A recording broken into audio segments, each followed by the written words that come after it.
Baik, semangat pagi Sobat Indonesia. Assalamualaikum. Jumpa lagi dengan saya, Bambang Sukiyatno atau Mr. B di Mr. B Channel. Kita jumpa lagi dalam program TOEFL Grammar Indonesia video ke-13. Di video ini kita akan membahas sebuah topik yang disebut sebagai Subject-Verb Agreement, yaitu kesesuaian antara subjek dengan kata kerja pada kalimat. Kita langsung saja, let's get the ball rolling. Ya, ada 3 hukum dasar berkaitan dengan subject verb agreement. Ya, hukum dasar ini sesungguhnya sudah sangat sering kita pelajari sejak di bangku sekolah menengah. Kita lihat. Yang pertama, dalam bentuk simple present. He is nice, she is nice, it is nice, I am okay, you are fine, they are fine, we are fine. Ya, kalau kata kerjanya adalah to be, is, and are. Kalau kata kerjanya merupakan kata kerja tindakan, he runs fast, she runs fast, it runs fast, I run fast, you, they, we run fast, you run fast, they run fast, we run fast. Ya. Hanya he, she, dan it yang kata kerjanya ditambah dengan s. Oke. Bagaimana kalau bentuknya adalah past tense? Ya. He was nice, she was nice, this was nice, I was okay, you were fine, they were fine, we were fine. Kalau bentuknya kata kerja tindakan, tidak ada beda yang dikatakan oleh perubahan subjek. Apakah subjeknya he, she, it, I, you, they, we, kata kerjanya sama. Ran, ran. Oke, bagaimana dengan bentuk perfect? Ya. Okay, he, she, it. He has been nice, she has been nice, it has been nice. I have been okay, you have been fine, they have been fine, we have been fine. Beda hanya di he, she, it, has, dengan yang lainnya have. Ya. Ketika katanya kata kerja tindakan, he has run, she has run, it has run. Are you, Dewi, have run. Oke, ini hukum dasar yang kita sesungguhnya sudah pelajari di sekolah menengah. Oke, kita lanjut dengan model-model jebakan yang harus kita waspadai di soal TOEFL. Ya, disebut 3 things to be careful with. 3 hal yang harus kita waspadai dalam soal TOEFL. Ya, yang pertama, adanya prepositional phrases after the subject. Adanya frase kata depan setelah subjek. Nah, ini sering mengecoh bentuk subjek. Ya. Oke, kita beri contoh. The scientist in the laboratory works atau work long hours. Ya. Oke, kita harus hati-hati di sini. Ya. Highlight ya. Nah, di sini kata kerjanya, subjeknya adalah the scientist, bukan the laboratory. Ya. Subjeknya adalah the scientist. Ini.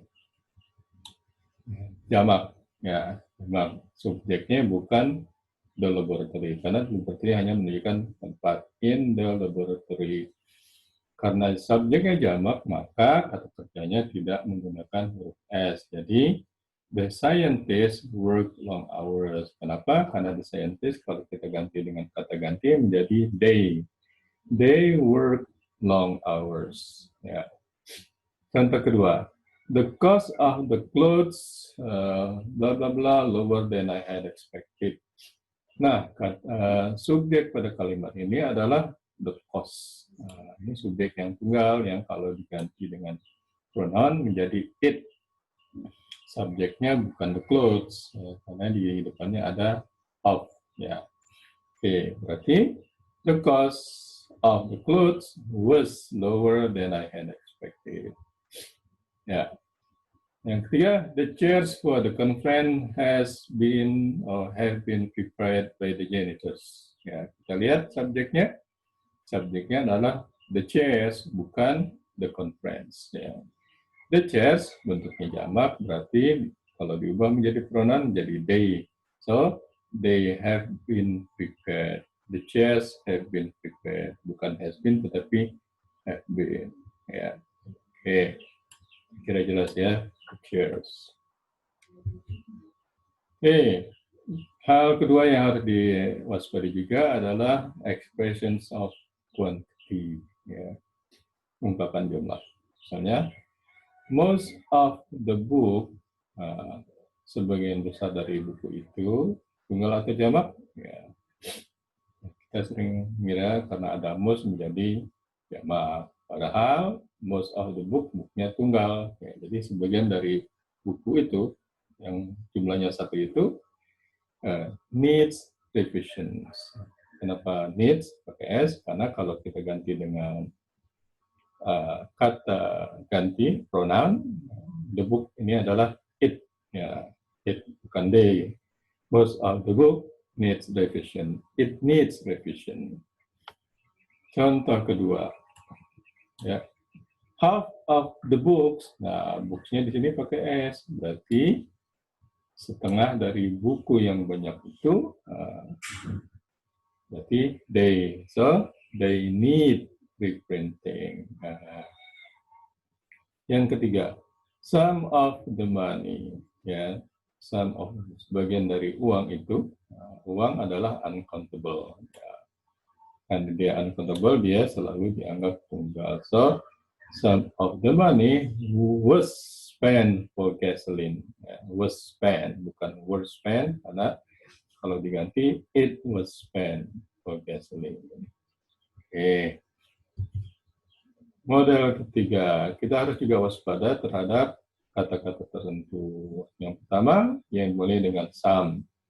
Someone, somebody, something. Nah, semuanya adalah tunggal. Ya, someone, somebody, something itu adalah bentuk tunggal. So, someone has copied, bukan someone had copied, karena kalau diganti dia menjadi he atau she.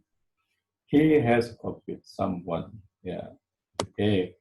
Yang kedua, nothing, dimulai dengan no. Ya. Nothing, nobody, no one juga adalah bentuk tunggal. Jadi jika digantikan dengan kata ganti pronoun menjadi he atau she.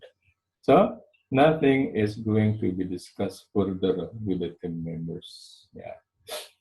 Dan yang ketiga, yang dimulai dengan kata every. Every meskipun berarti pada umumnya berarti dianggap tunggal. Everything, everybody, everyone adalah bentuk tunggal.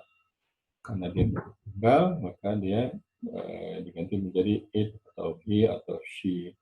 So everything has been included in the company profile. Everything has, ya, karena it has. Ya. Oke. Ini kira jelas, kita lanjut. Ya, TOEFL problem jenis yang pertama. Number 1, scientist at the medical center is trying to determine if there is a relationship between saccharine and cancer. Scientist at the medical center. Medical adalah kata sifat, menjelaskan kata benda center. Oke, tidak ada masalah. Bagaimana dengan is? Is adalah verb. Ya, kita lihat sesuaikah dengan subjeknya. Apa subjeknya? Subjeknya bukan medical center karena ada at di sini. Subjeknya adalah scientist. Plural atau jamak. Kalau diganti dengan pronoun jadi they. Berarti scientist at the medical center bukan is. Ya, ini salah. Terusnya are. Number 2. The term Yankee was originally a nickname for people from New York, England, but now everyone from the United States are referred to as a Yankee. Kita lihat.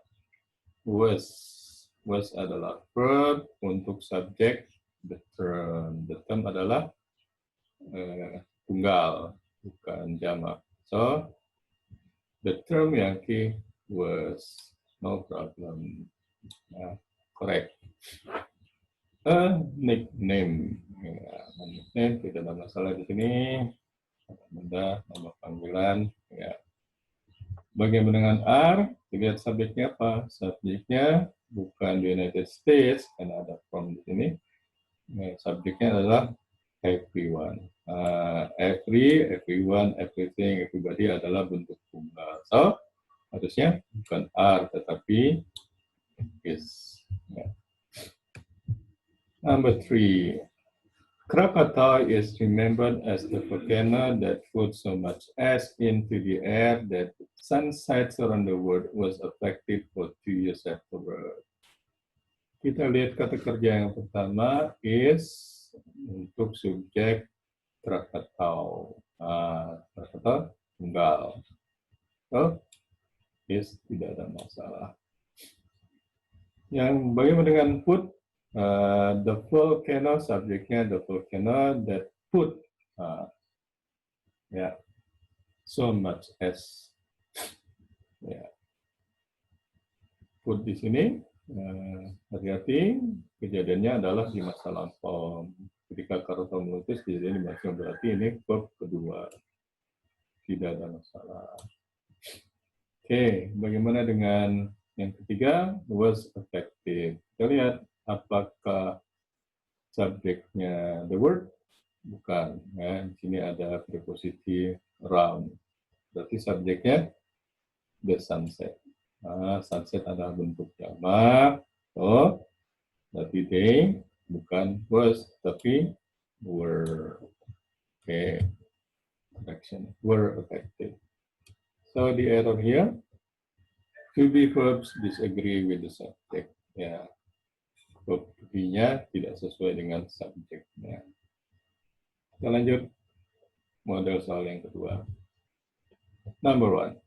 There are many frequently mentioned reasons why 1 out of 4 arrests involve a juvenile. Kita lihat pilihan pertama, frequently, ya bentuk-bentuk li adalah bentuk adverb menerangkan kata kerja. Frequently adverb, ya. Rarely found, easily made. Oke, tidak ada masalah. Correct. Reasons. Reasons-nya jamak kata benda merujuk ke many. Many reasons. Tidak ada masalah. Correct. Oke. For. But. For apa? For arrest. For arrest. Jadi, ya, memang jamak. Oke, no problem. Bagaimana dengan info?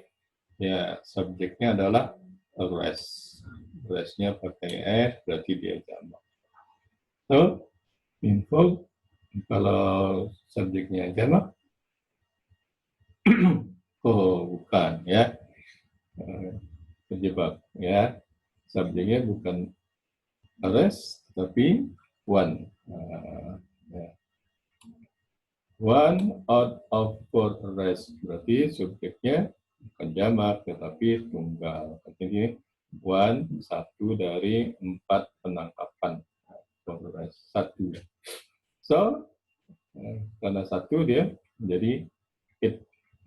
Harusnya dia pakai involves. Number 2. More than half of the children in the 1,356 member district qualifies for reduced price of free lunches. Ya. Oke, kita lihat. Pilihan pertama. More than half. Ya, more than. Ya, more than. Slower than. Quicker than, tidak ada masalah. Ini bentuk komparatif. Qualifies. More than half of the children. Children-nya jamak. Lebih dari setengah anak-anak. Karena children-nya jamak, kalau diganti dengan pronoun dia menjadi they. They, they bukan qualifies, ya, they harus they go, ya, bukan they goes, they speak, bukan they speaks, ya. They do, bukan they does. So, harusnya qualify. Number 3. A network of small arteries, mostly sandwiched between skin and the underlying muscles, supply blood to the face and scalp. Okay. Sandwich. Di sini ada adverb of intention, mostly sandwich. Ini verb, ya, terhimpit. Tidak ada masalah. And the underlying muscles, ini noun, muscles adalah noun, ini adalah participial adjective. Ya. Oke, kalau anda lupa silakan tengok kembali pembahasan tentang kata sifat atau adjektif. Oke, tidak ada masalah. Nah, bagaimana dengan supply? Ya, subjeknya apa? Subjeknya adalah a network. Nah, subjeknya adalah a network, so dia adalah tunggal. Untuk subjek tunggal, verbnya harus ditambah s atau is. So this is the mistake. It should be supplies.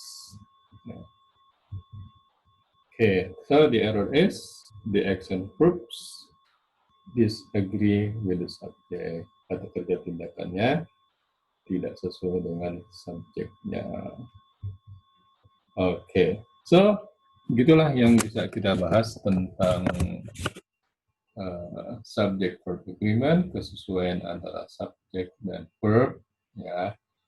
Dan kita akan lanjutkan pembahasan dengan video ke-14, yaitu pembahasan tentang adverbs, ya, kata keterangan, lebih persisnya adverbs of manner, kata keterangan cara. Di mana? Di saluran yang sama, Mr. B Channel. So, thank you for watching. Thank you for being with me. Salam damai Indonesia. Assalamualaikum.